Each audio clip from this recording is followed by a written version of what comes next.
Yeah, I'm here.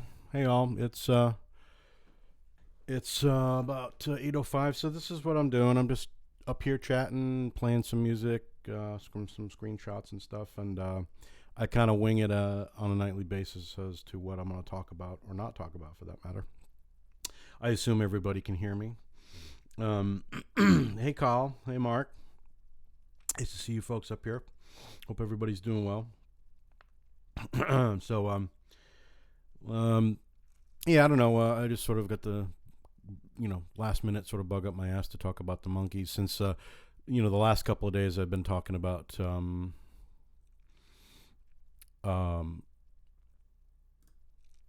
let's see. That says my live video is blocked. Why is that? Continue to belong to someone else. Okay, I'm not sure what that means. So I don't know if you can see me or not. That's interesting.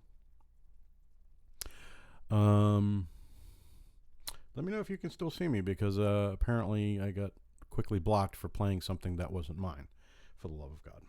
So I'm not sure what that means.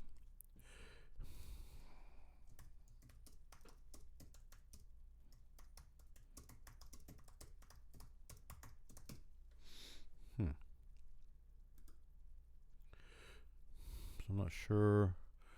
It says I'm live. I don't know. Not sure what's going on. It's weird. So let me see here.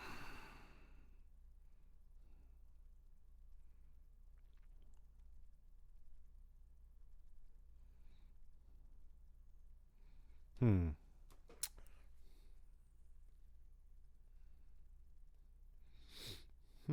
Okay. I'm not sure. Well, I see your comments, but it seems like I'm not seeing you or hearing you. No, it says I'm live. I don't know. I have to assume I'm live. So I don't know. You'll tell me if I'm not.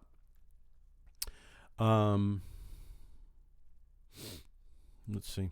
So yeah. So it looks like I quickly got flagged for playing something that wasn't. Now I did this last night. And the night before, actually, I didn't have any problems. So I don't know. Anyway, long story short. So was it Tuesday night? I talked about the passing of John Lennon 40 years later, and my thoughts about all that. And but I did, I played a few things, and Facebook didn't give me any hassle, so I don't know. And then last night I talked about Neil Innes, who's it would have been his 76th birthday if he hadn't passed away. But so I talked to him because obviously there's Beatles parallels there. So again, I don't know if y'all are still hearing me or not. Mark, are you there? Or Colleen, are you there? Maybe not. Maybe not. So. Oh, maybe these comments are just, maybe you haven't actually clicked. You have to actually click on, because I am live. So, well, whatever. I'm just gonna keep going. If you're on, you're on. If you're not, you're not. And I'm gonna try maybe to play a few more other things and see what happens. And see if I don't get flagged or something. What I was trying to play, if you didn't see it, was the Monkees' "Unwrap You at Christmas." So 2 years ago now, the Monkees put out a Christmas album. Obviously, this is post Davy Jones's passing, and it was literally just about 2 months before Peter Tork passed away.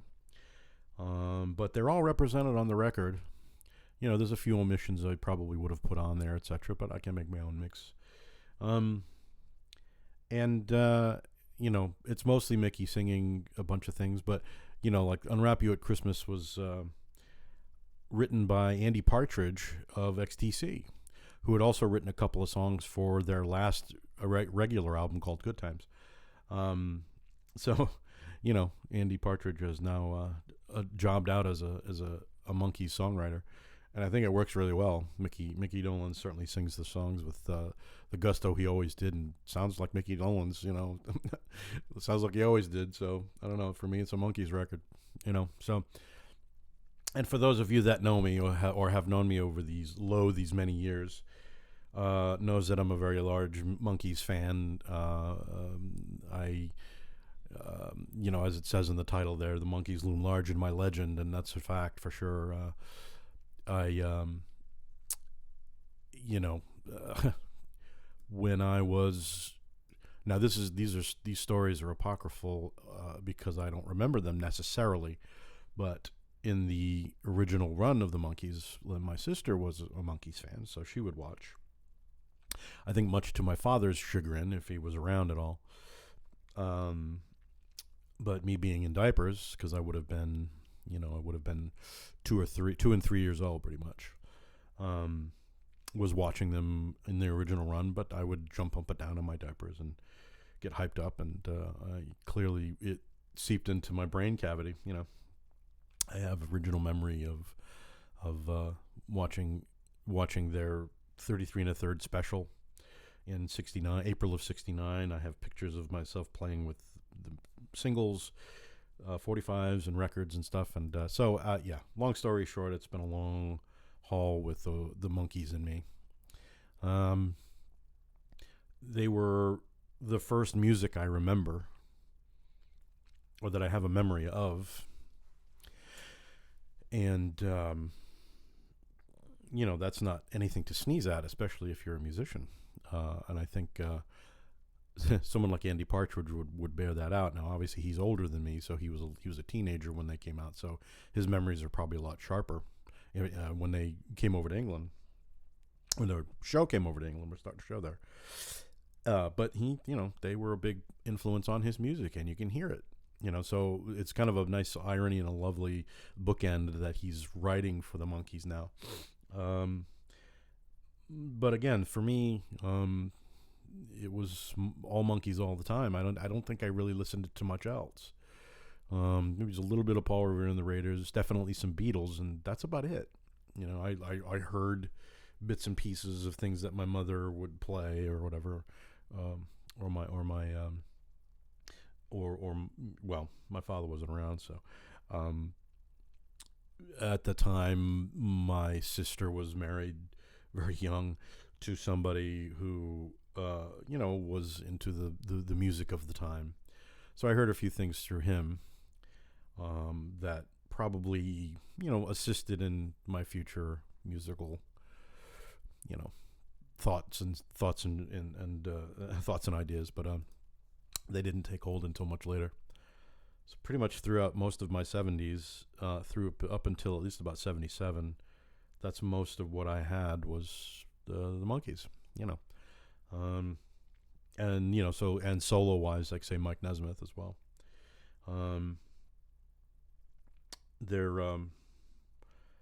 I at the time got all I needed from them. I learned how to sing my Monkees songs. I learned how to write. I learned how to write songs via the Monkees. And let's face it, I'm a songwriter. I'm not a classical writer. I'm not a jazz writer. I'm not I could call myself a folk artist, but I'm really sort of a rock and pop songwriter. It is what it is. I can't escape it, and I can't think that I'm anything else. I think that I think of the journey that I've had with them when I was younger. I was sort of a kid that was on his own a lot. My sister was often married at 16, so she was out of the house. My brother was, about 8 years older than me, so I think his lot in life at the time, at least, was to sort of make fun of me because I liked the Monkees, and to try and dissuade me and just typically be a shitty big brother. But whatever. And so that left really my mother really at that point, and I'd had cousins and aunts and uncles and things who sort of tolerated it, and my mom probably was the only person in my life in one way, shape, or form who at least sort of saw some sort of artistic potential, because she was a musician as well. So she sort of let me drive that particular train, which I falter for many things in my life, but I won't falter for that. So you're talking early '70s when they had already broken up, and the show had already gone into syndication and was being played on Saturday mornings and then afternoons on local channel 56. Man, I know there's folks around here that remember that. Excuse me. And I had all the records pretty much. The Monkees were responsible for my vinyl addiction. So we're talking 1970. Oh boy, would have to be 76 or 7. I started actively searching out records I did not have, 45s and the like. There was a place in Warwick called Lofgren's Records, and maybe the few older folks of mine that might remember that place. And it was literally like the front of a guy's house. You could barely walk in and out of that place, but because it was just stock full of stuff. And you got to remember, this is only about 6-7 years after, the initial thing. So he had records. He had sealed records, which a few of which I bought. Sadly, a number of years later, his house burnt down and he was killed in that fire. So that's sort of a tragic end of that. But along with that, I started going to a local record swap meet kind of thing at the Hollywood at the Howard Johnson's in Pawtucket, which I don't believe is there anymore. I don't believe. No, it's definitely not there. I'm trying to think of what building, if the building even exists anymore. And I had been, and then I that particular swap meet is the Dr. Oldie record meet, and that is still technically going. I mean, it got kind of shut down this year because of the fucking COVID, but so do the math of that. We're talking almost 40 years that I've been going to that thing, and all because of the Monkees. And my mom at the time was the first person to drive me to those things. So this is a very surface kind of visit at the moment, at the start of this, just in general. So through that point, when I started getting towards closer into high school, or junior high school, excuse me, I started to branch out musically. I started to listen to other things. I started to be interested in other things that were happening. I did get into Kiss, of course, in that late 70s period there for a few years. I think everybody did, nothing to be ashamed about there. But one of the things that I wanted to bring up and talk about, which I think a lot of people don't talk about a lot, is that for me, at least anyway, and I would be willing to bet it's the same for a lot of other people, that the Monkees were a gateway drug for a lot of other things mostly musically, and it, 50 years down the pike, the fact that we're still talking about them on a number of different levels, both as pop culture phenomena, but also musical phenomena, and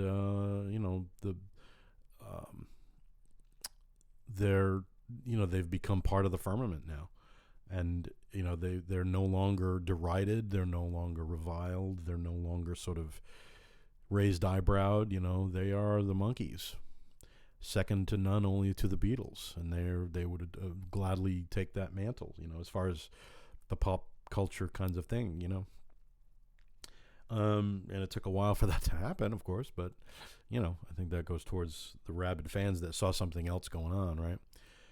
So for me, I found a lot of things, and again, these are things that maybe didn't really register, at least immediately, and it took some time for that to happen. But the thing that I got from the Monkees, musically especially, is that not only was their catalog very diverse in within its framework of pop rock, if you will, but there were folk elements into it. There were ballad elements to it. There were classical elements to it. There were jazz elements to it. There were blues elements to it. There was country and Mexicali roots to it, via Nesmith.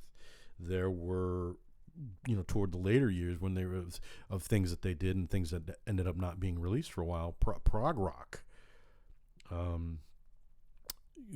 sensibilities, hard rock. I mean, just metal. I mean, they popped onto a number of different genre, Broadway via Davy, all kinds of different various genres, soul, R&B, you name it, they sort of dabbled in it. Some maybe some more successfully than others, genre wise. And I think that's a big reason why they have lasted, is because they were able to inhabit those various shoes, and again, pretty successfully, and I think you can kind of put them in a particular, each one of them in a particular place. Mickey was definitely more the rock and roll singer, a bit of with an R&B or a soul bent to his voice. Peter was definitely a folky, but he also had classical leanings, as well as rock leanings. But he also had a little bit of that sort of country folk, Appalachia thing with his banjo playing. Nesmith clearly, was the front runner regarding his place in the cosmos when it comes down to it. As from the first album, you hear things, things that just don't, at the time, didn't even make sense. It's like what kind of music it was. Papa Gene's Blues is is this hillbilly folk bluegrass, rock and roll thing. It's just it's a bizarre pastiche of things when you really, really sit down and look at it. And same with Sweet Young Thing. He's got like a sort of a swampy violin over the top, fiddle, over the top of that. So he's showing off his Mexicali country, roots there, right up from the get-go, and it just went on from there, all the way into his solo work, obviously,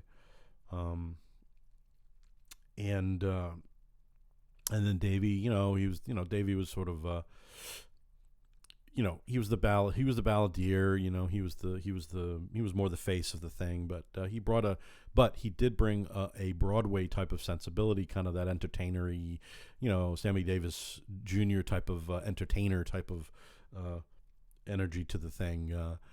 But he could sing, and he could sing well. He could sing ballads. He could sing rock numbers. He could even kind of, his voice was a little high for it, but he even, sang a few country sort of like things and did it successfully. So going through all of that, all of the things that were released at the time, threw up into their movie Head, and then beyond into the last couple of records they put out before they broke up in 1970. And then, bazillion years later, when Rhino starts putting out the Missing Links records that have all these unreleased tracks that, over the years, from I think the first one that came out was in 1986, I want to say, the Missing Links 1. There were 2 further CD releases of that with a ton of stuff. Then box sets that had all kinds of extras and other stuff, and then the deluxe box sets, and then the further deluxe box sets. And the amount of stuff that was unreleased is unreal. The amount of work that they did, and the amount of good work that they did that just was left unlistened to for 40 years. It's crazy. And I think that had a lot to do with the reassessment of the work they were doing. And don't get me wrong, this isn't me just sort of trying to pump up the Monkees because people, I'm trying to get everybody to like the Monkees. I don't need to. This is just me ranting about how my musical sensibilities were formed by them at a very early age. I learned to be able to sing in a number of different ways. I can sing a ballad. I can sing folky. I can sing rock. I can sing, ballads. I can sing, you know what I mean? To me, the Monkees are the perfect sort of musical meal, if you will, If I had kids, that would be the first thing I'd let them listen to. You know, there's something in there for everybody. If you don't like one song, wait a couple of minutes and the next song will come up and you'll probably like that. And somehow, yeah, their albums still sounded cohesive for the most part. So anyway, you know, one of the things along with on the show as well, they had certain musical guest stars on there a couple of times. They had most notably Tim Buckley and Frank Zappa. They also had Davy Jones had Charlie Smalls as well, who he had befriended in New York, and they brought all three of them on the show in 1968. And Charlie Smalls went on to write The Wiz, you know. So, you know, there you go. There's that. I mean, this is probably the one thing that I didn't glom onto as much was the Broadway part of things. I'm not a huge Broadway fan, but I respect it. You know, I've done a few Broadway bits and pieces here or there. I've you know, been a part of Jesus Christ Superstar and on a number of occasions locally, and you know, again, not my biggest cup of tea really, but I respect. I've grown to respect it. You know. But then, you know, on the other hand, so for the other two, Tim Buckley especially, and Frank Zappa specifically, those two were like a doorway, you know, and then along with, you know, sort of some of the classical leanings that happened through, like Peter Tork, on the head in the not head 33 and a third played a piece by C.P.E. Bach on a clavinet of all things, and you know, it was a short little piece, solfeggio I think it's called, yeah, and you know, so we have classical music that is now represented of the Bach family, you know, and so those sort of are the three doors, if you will, for me. So, you know, I hear that Bach piece, and I know my mom had a couple of Bach, you know, records of Johann Sebastian Bach. And the very first pieces that I heard of Johann Sebastian Bach were the concertos for two violins, which I devoured. And I think, you know, I mean, those are sublime pieces of music. And then that opened me up to other Bach, and then that opened me up to other classical, and then that opened me up to, you know, to Mozart, to Beethoven, to Handel, to mostly in the Baroque, the Baroque kind of era is what I'm drawn to, is what I really like. You know, those are the ones that I tend to gravitate to. So the later stuff, like when you're getting toward into, you know, after Beethoven, beyond Beethoven, I should say. You know, like Ravel was okay. You know, when I started, it took me a while to get into more of the sort of abstracted kinds of things, like Stravinsky.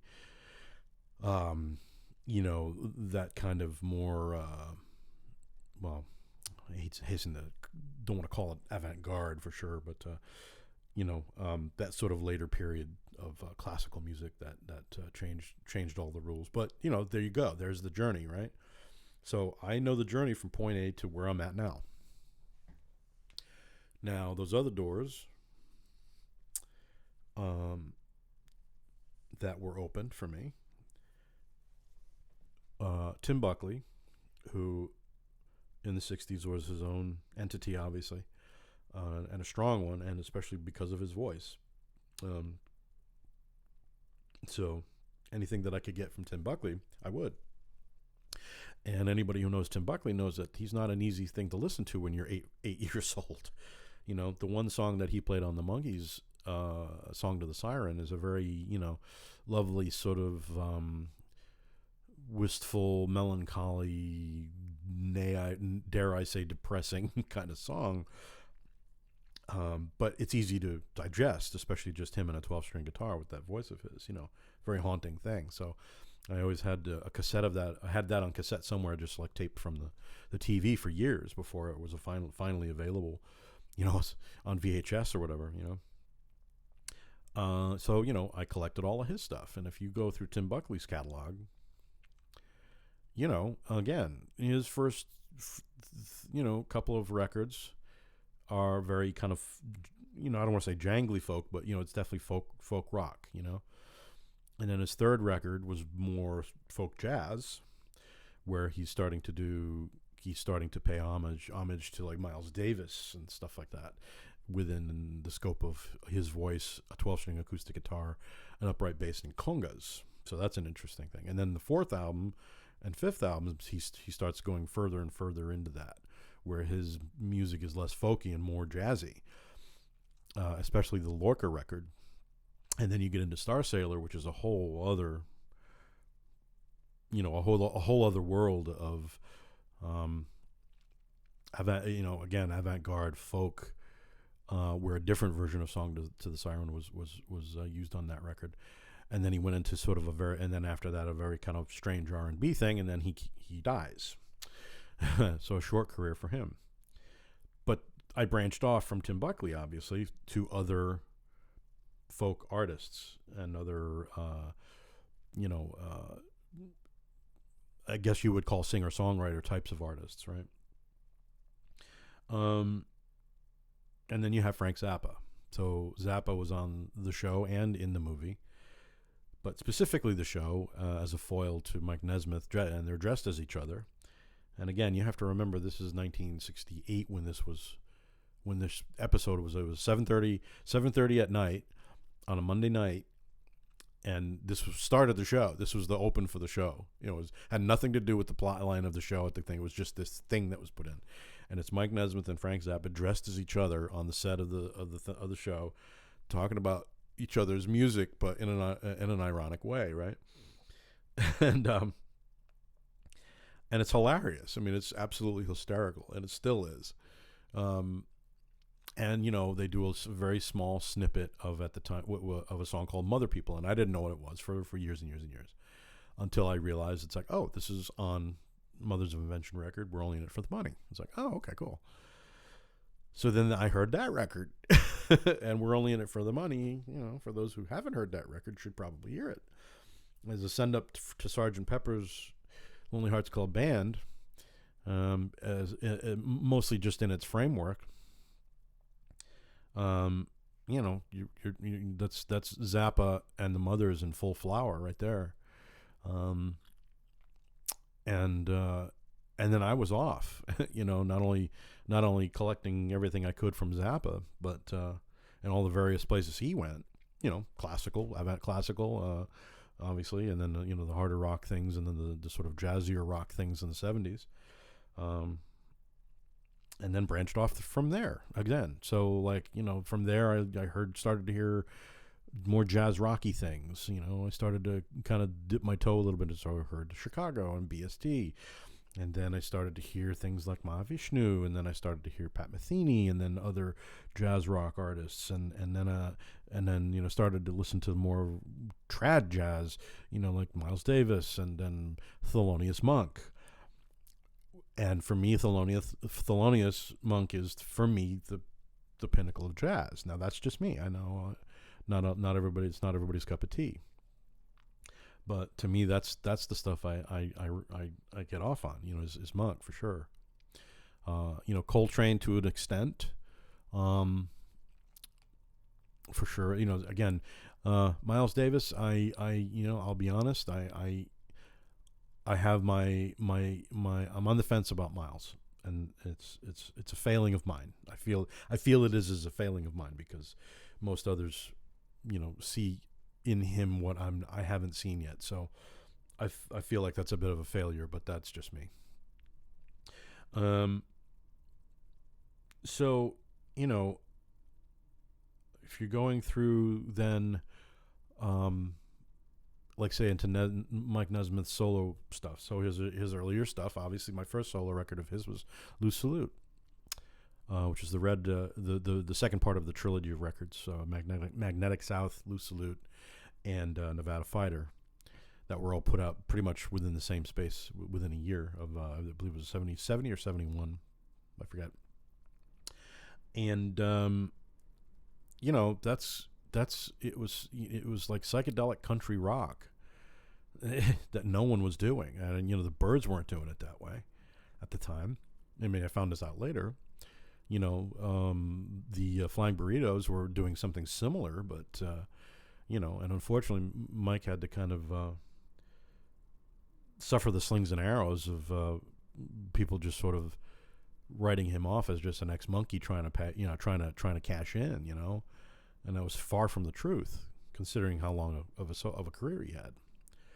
So he, so his work, I think specifically, and his voice resonated in my head in a big way. A lot of my songwriting stuff comes from him, for sure. If I write a country song, it's basically a Mike Nesmith country song.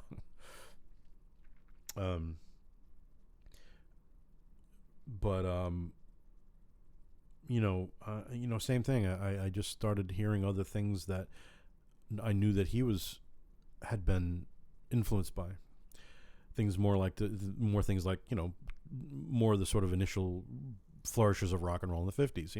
Jerry Lee Lewis and Bo Diddley and Chuck Berry, and it's funny how just the circuitous way that I learned about these things. It wasn't in a linear fashion in any way, shape, or form. And then again, in my junior high years is when I started to really kind of look at other stuff. I was big into comedy when I was, in junior high school, and listening to those records in the library, stuff in the library. And so I started looking at other records in general, what things I could potentially like. I wanted things that were weird or strange, or things that I could put headphones on and have a real listening experience, And so, I started then looking back at other music that had been released in the late 60s and the 70s. So I started looking at, and again, got to remember the Beatles are all sort of woven in all of this as well. So, but I kind of put the Monkees and the Beatles in much the same sort of, I put them at the front of the car, put it that way. But then I started looking to the back seat, and then I started looking at, especially 60s artists. I started looking at the Moody Blues, and they were big for me in high school, for sure. Especially the first 7 or it would be 9 records basically, for me are the core for me. But then started looking at other stuff again. Late 70s, I was looking at Kiss stuff, so I was looking at other heavier metal. I was starting to get into metal. Black Sabbath, Judas Priest were big for me. I started just kind of, then dipping my toes into progressive rock. So, Moody Blues, as far as I'm concerned, is progressive rock. Some people would fight me about that. But then, came Emerson, Lake and Palmer, Jethro Tull, Genesis. Yes, those are the big sort of, the big ones of the 70s, right?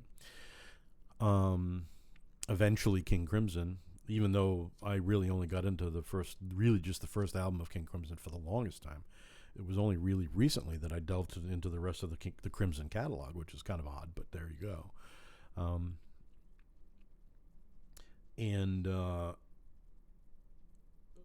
So again, if you're doing all of that math at that point, I'm the roots of all of that, the seeds of all of that, for me, started in 1966 with the Monkees. Now, if there had been no Monkees, would I have found these other artists in a different way, or would I just not have, cared or whatever? I don't know. It's hard to say. I just know what my experience is, and the thing of it is that as I've gotten older and talked to people, and you read interviews with people like, again, Andy Partridge, whose pedigree is very similar. Um, I just sort of look at that and go, all right, well, so I'm not that far off, and I'm also not crazy. I know some of my more sort of musically adroit friends in the past have kind of maybe looked down to their nose at my love of the Monkees and the reason why I hold them in such high esteem. Now, again, if we're going to start judging what they did musically or whatever by the merits of like musicality or instrumentally, complex or whatever, and it's not a fair fight. It's not a fair comparison. Um, where they came from and what it was originally supposed to be it was supposed to be a Beatles knockoff.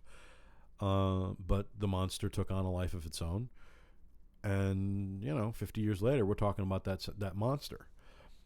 Probably much to the chagrin of the Monkees themselves. I think for many years, until they just said, "F it, let's just embrace this and run with it." And they did. So I think if you have kids, I think the Monkees are the perfect sort of introduction to music. And what's great about it is that it's not just the music, but there's also the TV show that you can let them watch, which is basically a live action cartoon. That's how it was pretty much designed. It's got all the cartoon sound effects, and they're all acting nuts and stuff, and it's fun. And 50 years later, it's still damn fun and still funny. If anything, it's funnier because they were putting stuff into that show for the adults that at the time the adults didn't see, but the hippies did. The hippies saw it, and the people that they were hanging out with at the time in Laurel Canyon and all those folks, they got it. They were cool with it, and they hung out with the Monkees, and everything was great. The only problem was the media. The media made the Monkees to be out as this cash-in thing, and that the Monkees themselves were complicit in it. So that way, that somehow meant that it was invalid, which was horseshit. It was horseshit. It was horseshit then, and it's horseshit now. And that's been borne out by the fact that every person that was around at that time, and everybody from David Crosby to Eric Clapton to Zappa to Joni Mitchell, Mama Cass, everybody that was up in the Laurel Canyon area there, they all hung out with those guys because they lived up there, and they worked with them, and they said, yeah, those people were great. They were part of the scene. They were part of it like anybody else was. They were doing their job, their gig, and that's what it was. We all had our gigs. We didn't look at them any differently than we didn't look down at them. There's a famous radio interview of Jerry Garcia of the Grateful Dead basically saying, yeah, their music's great. I think they get a bad rap from the media. And he put it, and that was back in 1967. So again, I'm not here to build them up. They don't need my help. All I'm saying is that the Monkees is a viable way to start off any musical education, as it did mine. And what was great is that I was able to open those doors myself, and my curiosity was piqued, and I was able to discover things about music and musicians and artists and genres and types of music and ways of performing music that I wouldn't have allowed myself if I hadn't started there. Now, maybe I'm lucky, or maybe I'm different in that regard. Maybe, I don't know. But all I know is that many years later now, I'm not making a living at music at the moment, and a large part of any money I've made over the last 35, 40 years hasn't been necessarily from music. I've had to have jobs, for various reasons. But music is still a large part of my psyche in a lot of ways. As much as I may not be playing it as much anymore, it's still in my purview to work on as I please, or when the depression lifts enough for me to allow it, I think that all I can do is, for people that maybe haven't heard some of the more sort of esoteric Monkees things that had been again released many years later, that had never been initially released, or the new releases that have been coming out that people have never heard before, like Unwrap You at Christmas. I think there's a lot of people that don't understand or realize it's like, yeah, that's a Monkees album. It's a Monkees song. And the album itself, right now, this will be the third Christmas that we've had this, and the album. So this Christmas is also there's a Davy Jones Christmas album release that was produced by Chip Douglas, who produced their third and fourth records back in the '60s. So and that's on the way. So there's just something sort of I find it heartwarming. I've gone on and on about Christmas and the fact that this year Christmas is a little bit canceled, I think, for most people. So I put up my lights just so that I could kind of get a little bit of a moment of sort of twinkly lights. It's fun, And the other thing that does that for me in my life is listening to the Monkees, of all things, And I go through my little binges where I have to watch the whole TV show, the whole run of the show or whatever again, and listen to all the records and stuff like that, But it's mostly they're actually, the Monkees are more part of my toolkit, my mental toolkit these days, and they probably always were. But I just never realized it until I was much later in my life, trying to figure out my shit. And yeah, the Monkees were a big part of my mental toehold, if you will. And I look back at my childhood in that regard, and they were those friends, and those sort of either uncle or big brother figures that I really didn't have on a regular basis.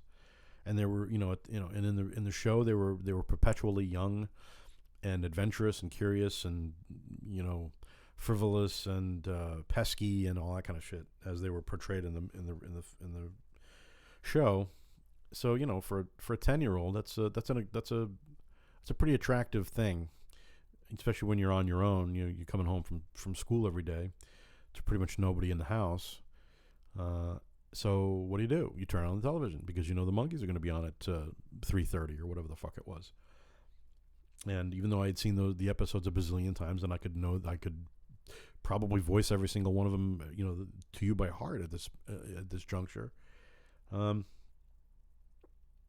they were the constant that I didn't have anywhere else in my life, really. I mean, don't get me wrong. It's not like I was homeless, and it's not like we were poor. We were lower middle class, but at the time you could still be that. So I had a roof over my head. I had plenty of food. I mean, I had enough attention from certain people from my family, especially the secondary family with the cousins and the uncles and aunts and things. So, I had that, and I'm grateful for that. But on a day-to-day, my constants were like these guys, these four people. And I was able to tell each one of them somewhat that same thing, Probably, again, much to their sort of chagrin. These are people that I had never met before in real life, other than on television, and yet they're being inundated by the same kind of thing. So it's not like I'm unique in that regard. Having fans come up to them saying, you were one of my best friends when I was young. It's like, I don't know how one would take that. I have a feeling that they all sort of had to learn how to take that just on its face value and just sort of be gracious about it and move along, right? When you tell Michael Nesmith that he meant more to you than your father did, I mean, that's a heavy trip for some to lay on somebody, and I realize that now. But I had to say it because that was my truth. And the first time I met him up in Lynn, Mass, for one of his solo tours that he had gone on. It was like 2016, I want to say, 15. And, he did the meet and greet. And I know I had questions I wanted to ask and all that, because I had limited time. But I had to tell him that. I just had to.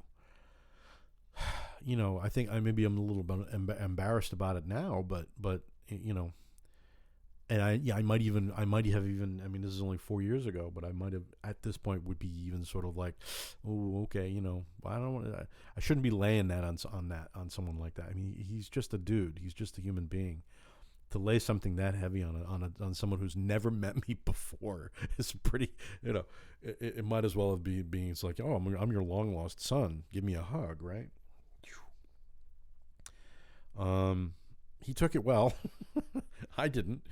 I almost broke down, but I didn't. I held it together, But, the one thing that I've always taught, I talk a lot about is the propensity for the human voice in one's life to be very to echo and to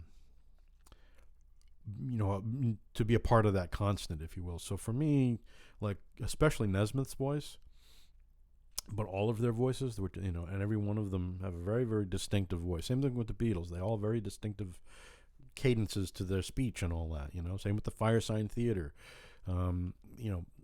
Just other certain vocalists. There's something about there's something about, for me, the human voice that I find very grounding. It's probably one of the reasons why I became a vocalist. But so I mentioned this the other day, talking about John Lennon, about his passing and what he meant to me as, growing up. But, for me, the Monkees are still the beacon, right? And the reason why, along with the music part of it, but it's also the fact that the Monkees were constant. They're always there. If I needed to pick me up, even to this day, just the intro to the show and certain aspects of the show are just, they still carry the weight that it did when I was younger, as far as how it made me feel. And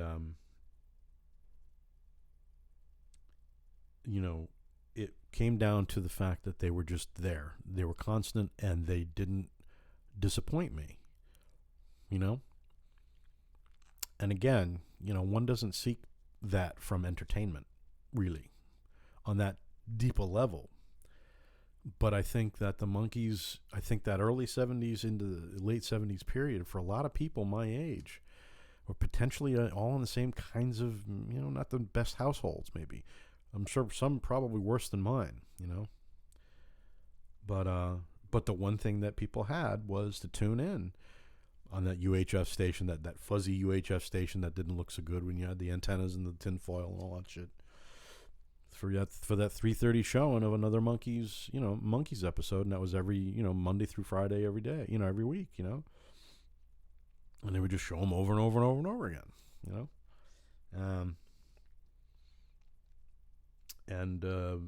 for me that was that meant and means a lot in regard. Now that, again, it's all accidental on their part. It's not certainly not something that the creators of the thing or the participants in the thing ever imagined would happen. I think most of them thought that when they quit this thing in 1970, that that's it. We're done. That we're in the slag heap of Hollywood, bubblegum, whatever, just infamy and oblivion. I'm sure that's what they thought, which is interesting, because really it didn't take that much time once they realizes that the show was in syndication and it's still playing all over the world. Actually, it was getting more viewership than it ever did in its original run. So 1976, and they're already looking at potentially doing a reunion, which didn't quite happen, but they were still in, they still talked with each other, and eventually down in the pike they reunited in 1986, and the rest is history, and they've been a thing ever since. So so I don't know. That's my journey with the Monkees. You know, has it? They're what's they're sort of they're a bomb on a for a shitty day, if that makes any sense. Bomb, BALM, by the way. You know, they it doesn't take much for me regarding the Monkees to be able to get enjoyment out of it, even when having a crappy day. Well, so that's about an hour. It's 8:55. I was gonna try to maybe play something else, but I'm afraid they're gonna give me shit. So I don't know. I may just try it and see. Let's see. I was gonna potentially play something else from the. Oh well, one of the things I could do is leave you with one of the bits from the show from 1967, which was, again, it's another one of those things that kind of has grown in its capacity to move around this time of year, but they did a Christmas show, of course, that actually, the show itself actually aired on Christmas in 1967. It was a Monday. And they sang a Portuguese song called Rio Tio. And it was just the four of them on the Monkees set, singing a cappella and singing live. There was nobody singing for them. And I think it went under the radar at the time. I think people, at that, they'd probably been written off to the point where people weren't listening, or the people that mattered, or the media, or whatever. But which is a shame, because it's one of those moments of sort of like, wow, they weren't slouches. They knew what they were doing, and even though they were thrown together in a way that wasn't natural or organic, for sure, they learned to work with each other with the disparate elements that they brought to it, which is miraculous. And even though it didn't last long, because it probably couldn't last long, they made it work. So I don't know. So I'm gonna try and play it, and let's see if this will usher us out. If they don't shut us down, we'll find out. Of course,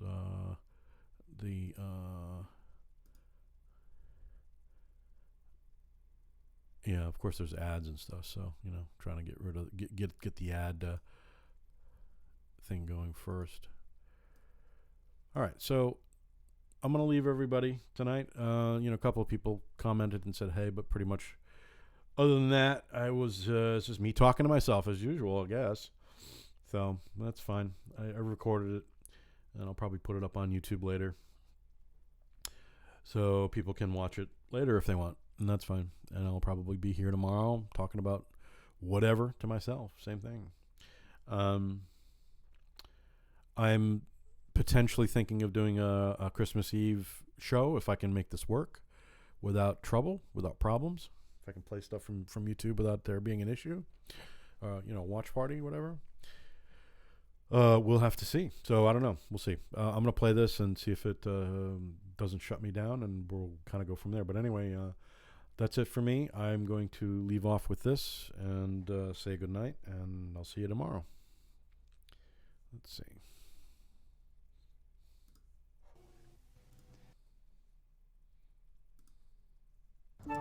Grammarly.